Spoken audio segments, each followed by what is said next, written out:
The Kuala Selangor Nature Park is home to many unique and interesting creatures.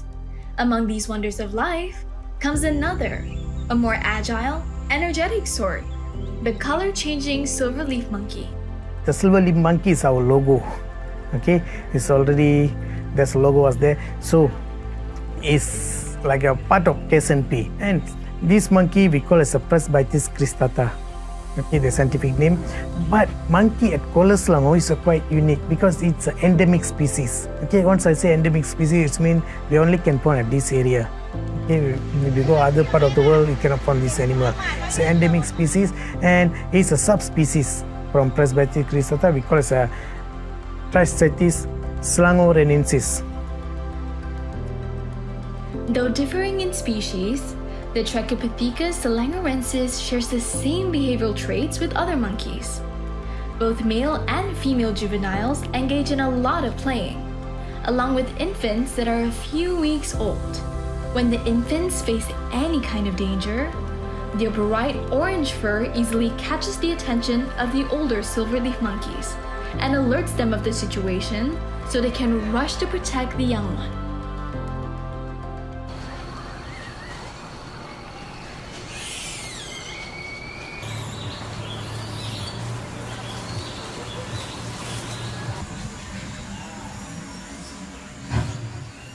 Our program is more focusing on the environmental education and conservation. And annually, we will do around 80 to 120 programs for the public. And we're also doing like a public event, like a World Wetland Day, Festival of Wings, and other events follow the world themes and the environment. However, being an endemic species may be a curse for these monkeys. Being natives to these lands, if something were to happen, we may never be able to see them again. By the 1980s, MNS learned that the numbers have steadily declined and had their scientists declare the lutong as a protected species. Perubahan tu kita nampak ketara lah. Sebab dahulunya feeding area hanya di atas Bukit Melawati sahaja. Tapi sekarang, public dah start feed dekat kawasan luar lagi, luar daripada kawasan Taman Alam Kuala Selangor. Dan monyet-monyet ni makin hilang rasa takut dengan manusia. And they say there's any people with the food, they'll go near, begging for the food, asking food. So, orang luar pula memang dah macam bila sebut Kuala Selangor ni cepat, Kuala Selangor, dia orang terus macam, tempat bagi monyet makan. Sebab itu dah dijadikan sebagai salah satu attraction. Instead of, tempat tengok monyet, now it's becoming, tempat bagi monyet makan. Despite their efforts, the silver lutongs are decreasing at an alarming rate. And this is because of us. And it might not be the reason you think it is. Kalau still kita feed berulang kali dan tak berhenti, monyet-monyet ni mungkin akan keluar daripada kawasan hutan. Even sekarang pun dah ada juga monyet-monyet masuk kawasan perumahan, anak-anak kecil jalan bawa makanan, dia orang kejar nak rampas. So, itu mungkin boleh menjadi lebih buruk lah.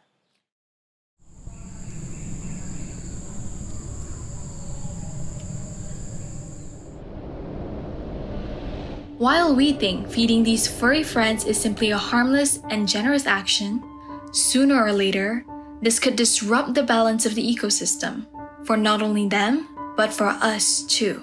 Daily, there will be at least 1 or 2 monkey will get eaten by us at Kuala Selangor. Okay, and that's a minimum, 1 or 2. But sometimes maximum can be more than 10 monkey on the same day near the Kuala Selangor area.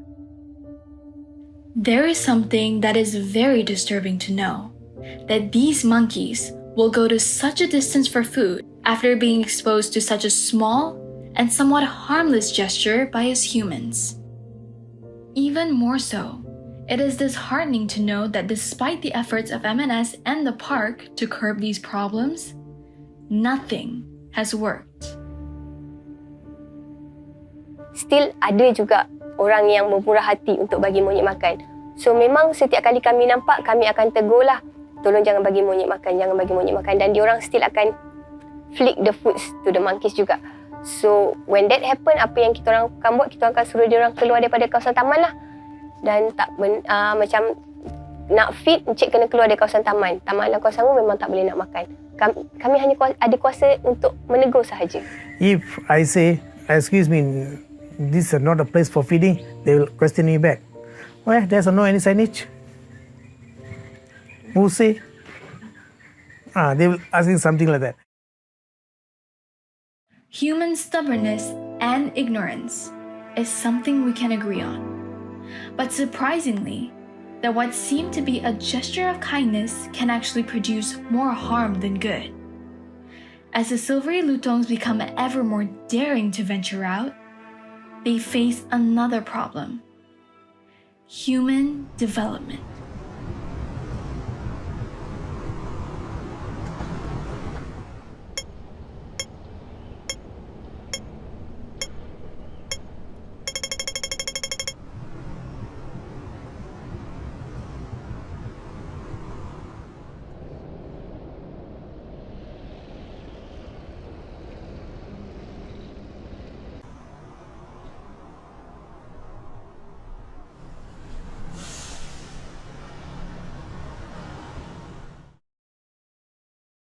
With the soaring changes happening around KSNP, these silvery lutongs are forced to adapt to it, with every new generation being born. When including the already existing and ongoing problems, the young ones will continue the generational cycle set of actions taught by their parents. To break this, M&S persists in their action to bring awareness to the public to save these furry friends. But the question still remains: what can we do? Human food is poison for animals. Okay, and once we start feeding the monkey, we are changing their behavior, their diet, okay, their habit, everything. So it's meaning we're creating a problem in ecosystem.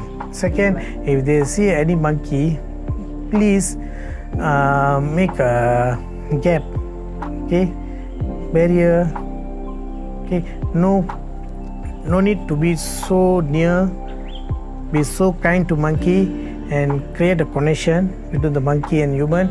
Sekiranya dihentikan feeding tu, mungkin kita boleh menggalakkan monyet-monyet lotong ni kembali ke alam semula jadi dia, cari makan sendiri dekat kawasan habitat dia.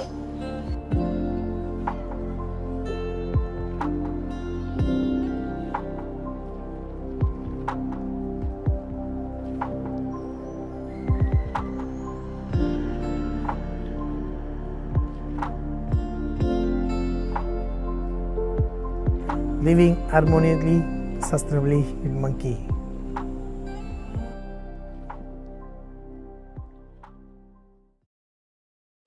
"50 years ago, the forests in which the silverleaf monkeys called home used to stretch further than the eye could see. Used to. The silvery langur is the cornerstone of any habitat. With that, we lose them at our peril. Human need to understand, if anything happen in nature, at the end only will be affect the human.